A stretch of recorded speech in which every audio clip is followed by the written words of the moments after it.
Okay, so today we have with us Joseph Berljawsky. He's the head of the real estate practice group for Diamond and Diamond. Thank you so much for joining us today, Joseph. Yeah, my pleasure, Kim. So you have offices in Toronto and Oakville? Toronto, Oakville, and Alberta. And Alberta, amazing. Yeah. And Florida? Not yet, not yet. Okay. No.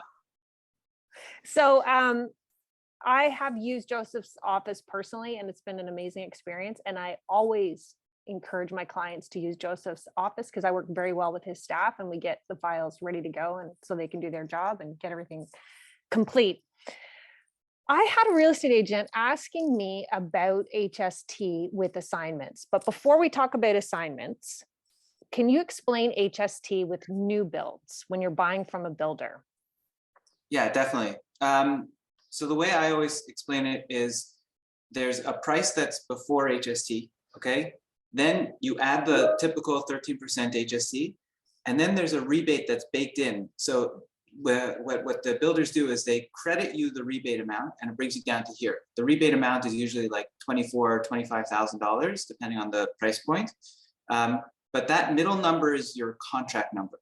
So it includes HST. That's what they advertise. It includes HST, but it includes it net of the rebate.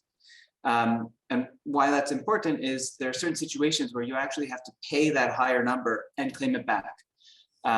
So it's still discretionary. The builder has the discretion to charge it whenever they, are suspicious that it's not owner occupied or something like that. Sometimes it happens on an assignment like you're suggesting. Always when it's an investment property, they charge it. And then you file the paperwork. You can go through an accountant or a service, and you get back your $24,000. Okay, great. So when I, as someone who is buying from a builder, I normally, if it's going to be my owner occupied home, I normally don't have to pay HST because the builder pays it for me. It's baked into everything. Exactly. You pay the contract price. But the builder at their discretion can say, no, you're going to pay this HST because we don't know what's going on here. Yeah, so I've had situations where clients say, I'm buying it in the name of a holdco. Oh no, now I'm buying it in the name of my daughter. Okay, no, I'm taking owner occupied. And usually those types of situations are when the builder says, you know what, forget it. You pay the HST, you claim it back. We're getting nervous here. Okay, great. So that's usually when they use their discretion. Okay. And then I had a question from a real estate agent where he's seeing this on assignments. So an assignment, for people who don't know, is, for example, if I go and I buy from a builder and I make my deposit to the builder, but the place isn't built yet. And now, for whatever reason, I'm not going to close on this property. I'm not going to actually own the fully built property. So now I want to sell it before it's built. So that's selling on assignment. So if I go to do that, I have to get permission from the builder, which is why you always need to have a good lawyer review your contract that you sign with the builder, because not all of them allow it. So you have to make sure it's allowed. And a lot of times there's fees involved as well if you go to sell on assignment. So if I go to sell my property on assignment, the buyer then will need to pay HST, as Joseph and I were talking about, because the builders don't want to take that responsibility when it's being done as an assignment. Yeah, so just a few points about assignments and those clauses in general. We review a ton of them. Often they're kind of off the shelf stuff that the builders have, and they're like amendments that you get. I would say probably 95% of them are not for sure. So what I mean by that is it'll be an amendment that says that the builder will grant an assignment probably on these terms. And those terms will have like a fee or conditions, and I always tell people that it means that they're likely to grant an assignment, but they totally have the discretion not to.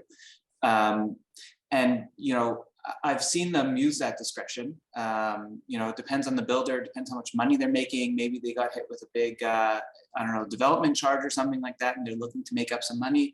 Then they'll charge a big fee. So that's usually when builders kind of get a little bit,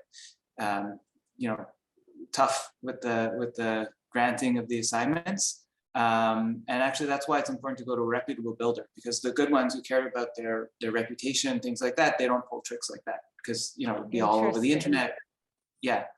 But in terms of the actual HST piece, there is some ambiguity from CRA about whether or not the builder or the owner can get HST.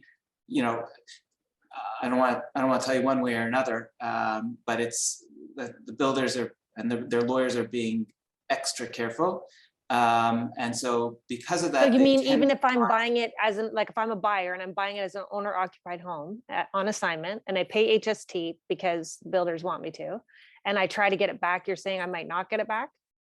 So you'll get it back. It's whether or not the builder can get it back for them.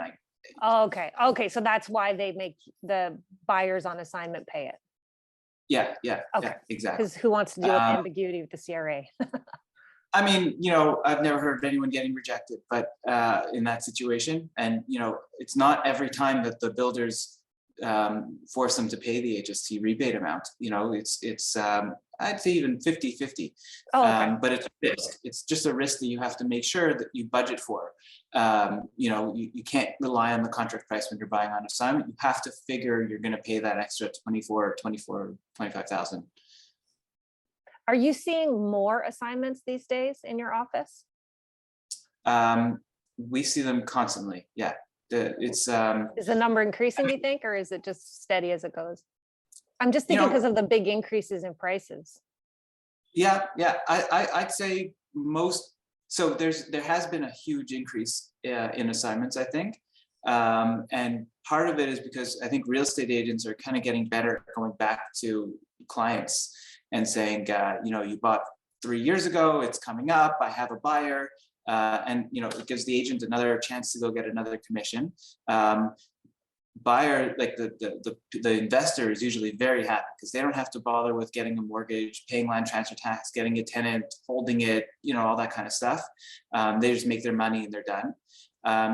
So it's a pretty win-win, and there's so little inventory, that the ultimate buyer is happy to get something, and maybe they get a bit of a deal because it's pre-construction, and the seller wants out or something like that. So I think for all those reasons, we're getting a lot more of them. Okay, that's such great information. Thank you so much for taking the time to talk with me today. My pleasure.